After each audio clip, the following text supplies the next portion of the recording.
They arrived at our doorstep like an army, my in-laws standing tall with a group of men behind them. "Want the pressure gone?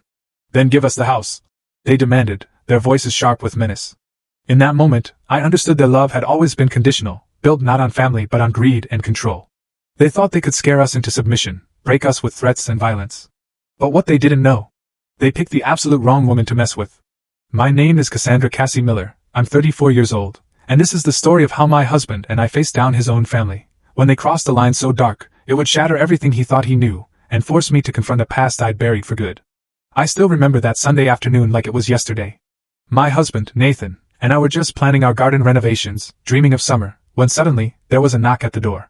I saw Martha's perfectly coiffed silver hair through the peephole, and Gerald's imposing figure beside her. They didn't mention they were coming. Nathan mumbled, surprised, as he opened the door. But his warm greeting died in his throat. Because behind his parents stood three burly men, their eyes cold, their posture radiating menace. Martha, my mother-in-law, was wearing a designer trench coat, even though the weather was mild. Her makeup was flawless, as always, but her eyes, there was a hardness there I'd never seen before. Gerald, Nathan's father, stood with his shoulders squared, his expensive watch glinting. He pushed past Nathan into our foyer without an invitation, Martha clicking behind him on her heels. The three men followed, spreading out slightly in our entryway, and that's when a knot of alarm tightened in my stomach. "This is Marcus," Gerald announced, gesturing to a tall, broad-shouldered guy with a scar. "And Devin and Troy," he added, nodding to the other two. Devin was shorter, but heavily muscled, tattoos peeking from his wrists.